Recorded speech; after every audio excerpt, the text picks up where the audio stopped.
Dagdag ako ng konti para pang dagdag sa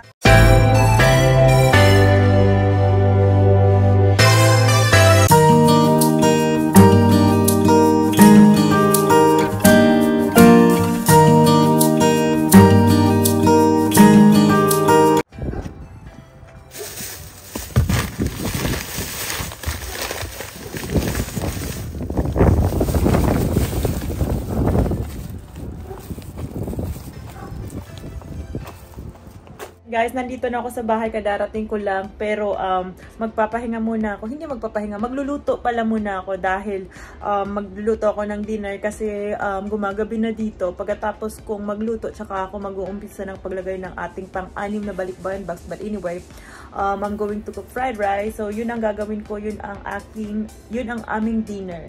So ayan yung gagawin ko muna. So ayan sa likod ko, guys. Grabe, ang gulo ng bahay! So, anyway, okay lang yan. Yun yung mga pinamili ko. Ihuhol ko siya konti mamaya. And then after that, umpisahan ko yung yung paglagay ng ating mga items sa balikbayan box na pang-anim. But anyway, magluluto muna ako ng mabilis lang.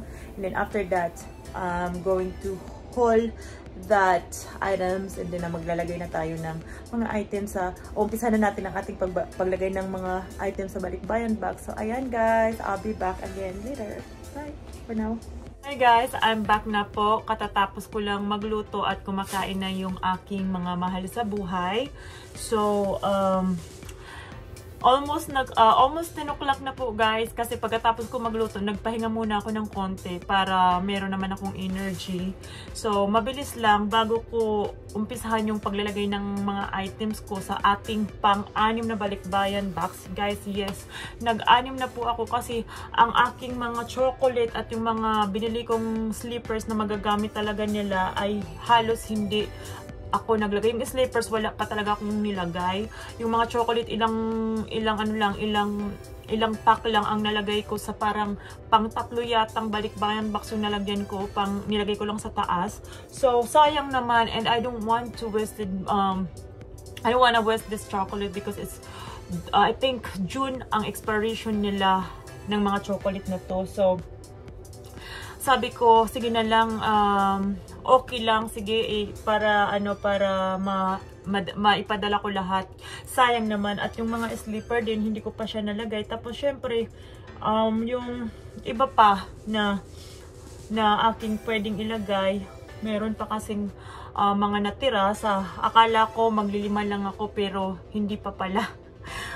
But anyway, yes, nung nandun ako sa store, kaya, nung nandun pala ako sa store, guys, kaya bumili na lang din ako ng mga kung ano-ano pang dapat idagdag sa balikbayan box na parang mga towels, mga pancakes mixed, pancake syrup, and then yung mga canned meat pa na alam kong makakain nila at magagamit. And then ayan guys, ang aking mga kunting greenab habang nandoon ako sa store, kasi nag-grab ako ng pangbayad, sa additional na pambayad sa ating, kung mag-aanim tayo, syempre magbabayad ulit tayo ng isa pang box. So nag-grab ako ng pambayad, and then nagpunta rin ako sa Lowe's para yung scotch tape nga, ay mga duct tape na gagamitin ko. And also, pumunta ako sa Walmart kasi medyo mura doon ang tape na clear tape. Doon ako nag-grab. Then habang nandun ako sa Walmart, yun nga, naglibot-libot na din ako. Kasi guys, gusto ko talagang maibigay yung promise, yung gustong-gusto ng nanay ko, na prinamis ko sa kanya na syempre bibili ako yung spam na maple. Kaya lang guys, lagi akong siguro mga 2 beses ako pumunta. Unang hinanap ko talaga siya, 2 store yung pinuntahan ko, yung Walmart and Dollar General. Talagang wala. Tapos ngayon, sabi ko baka meron na. Pagpunta ko doon, wala pa rin guys. So nung nandoon ako, nakakita ako ng mga sale ng yung mga towels. So nag-grab na lang ako kasi alam ko naman na gamit nila yan. And also mga yun nga, yung mga pancakes pa. nagdagdag ako. Actually, this is the first time that I'm going to send the pancakes and also the syrup, of course. Ayan, para lang mayroon tayong pandagdag sa ating sa ating pang-anim na balikbayan box kung meron pa tayong magiging space. And then, ayan guys, ipapakita ko sa inyo kung ano-ano yung mga nag-grab ko nung nandun ako. So, of course, nag-grab din ako ng mga gantong piraso na luncheon meat na made with pork and bacon flavor. Ayan. Ano siya guys? 12 yan. 1, 2, 3, 4, 5,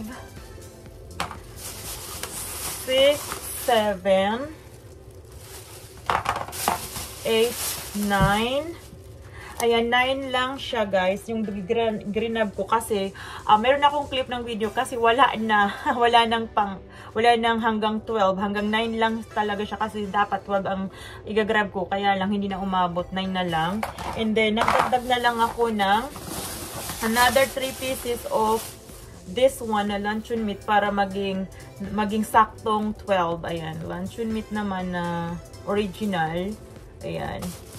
So, ayan itsura. 1, 2, 3. And then, syempre, yung tape na nakakailanganin ko. Actually, kailanganin ko sa pag-closing na ng mga balikbayan box. Akala ko, isang ganito lang ang magagamit ko. Kaya lang, nag-add na ng add yung box. So, kailangan na nating dagdagan din yung pang tape natin. And then yan. Also, guys, ito yung mga pancake na binili ko. This one is family pack. So, ito yung mabigat siya guys. Ito yung kinuha ko kasi ito lang yung medyo malaki ang size. So, nag-grab ako nito ng 3 piraso. Isa, and then ito yung isa. Isa, dalawa, and then ito yung isa. Pang-tatlo.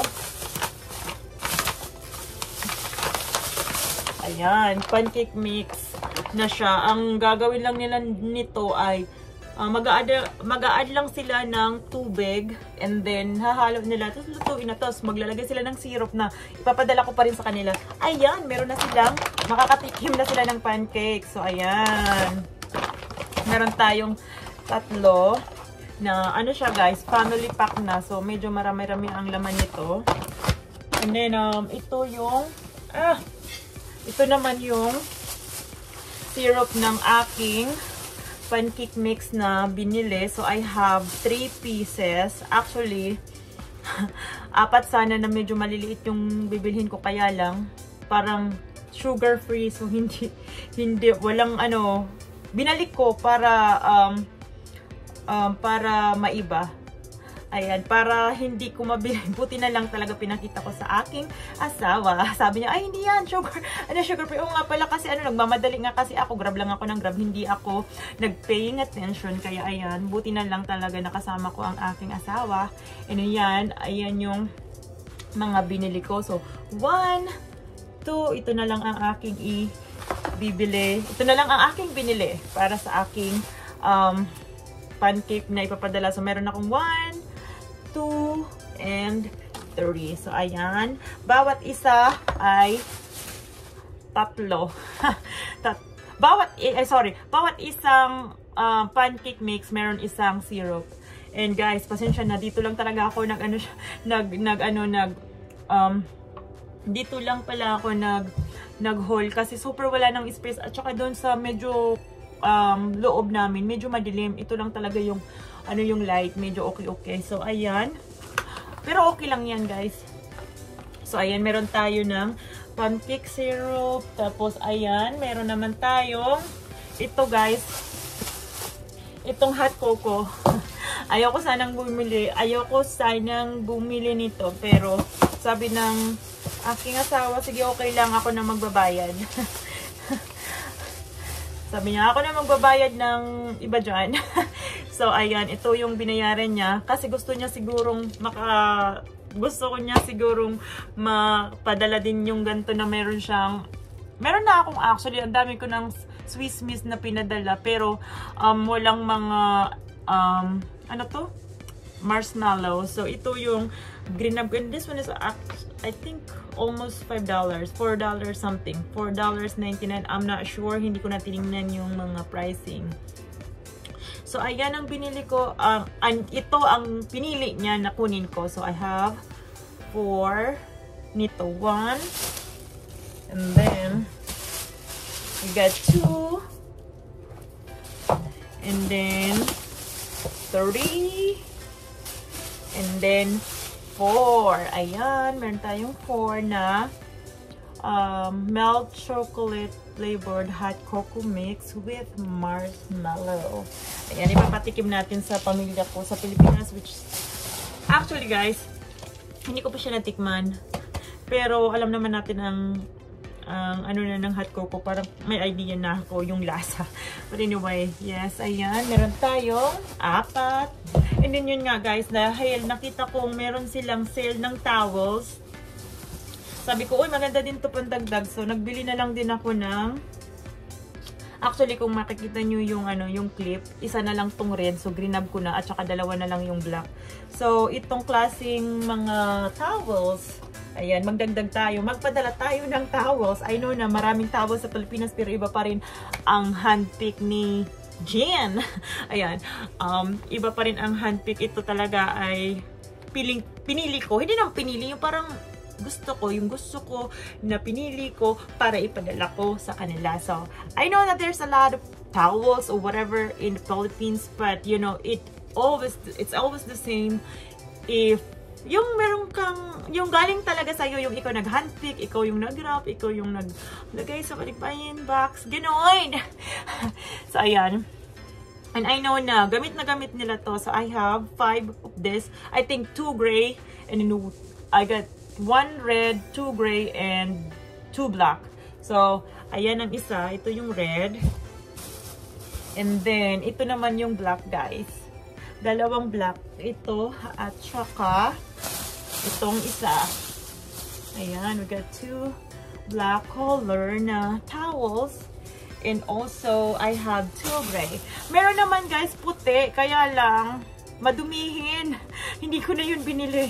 So, ito na lang. Nagdalawang gray na lang ako. So, I have 2 gray. 1. Ito yung isa. And also, ito yung isa na gray. So, ayan. Ipapadala natin to sa Pilipinas.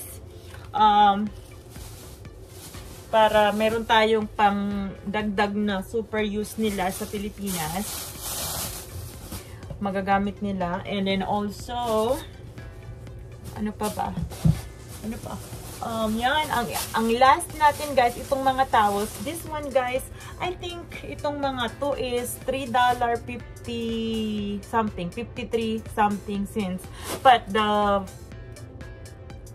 regular, yung retail price nito, guys, yung kung hindi siya nag-sale is, hindi naman malaki yung diferensya. Ano lang, mga 50 cents lang yung yung diferensya. I mean, hindi 50 cents, 25 cents lang yung diferensya. Kasi ano to parang, nakita ko yung price, basta nandun sa clip, parang $3.95 something. Or, like, basta mga ganon. Ayan yung mga price. So, binili ko siya ng mga, yun nga, $3.53 something. Ayan. And then, ito guys, naalala ko yung tatay ko kasi mahilig siya sa towels. Excuse me. And then, parang same siya ng kulay kasi merong black, merong white, and gray. So, sorry. So, sorry, excuse me. So, meron naman tong blue, kaya lang, hindi ko siya binili kasi ito yung pinili ko kasi magka-similar sa towel na binili ko. So, ayan, meron tayong gray, white, and black. So, ayan, ito yan lang ang aking dinagdag sa aking pang-anim na balikbayan box. So, ang gagawin ko ay, kasi super late na, gagawin ko na yung paglagay sa aking pang-tatlo. Tapos lahat isi-seld ko na siya, guys. And good luck with me. Sana lahat ay magkasya to. Pero okay lang, hindi na ako hindi na ako nag-worry kasi alam ko naman for sure na majority of these items na mailalagay natin sa lahat na to ay mailalagay natin sa balikbayan box. Oh my God, nasisinok ako. So, ayan lang, guys. Ayan.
Ayan.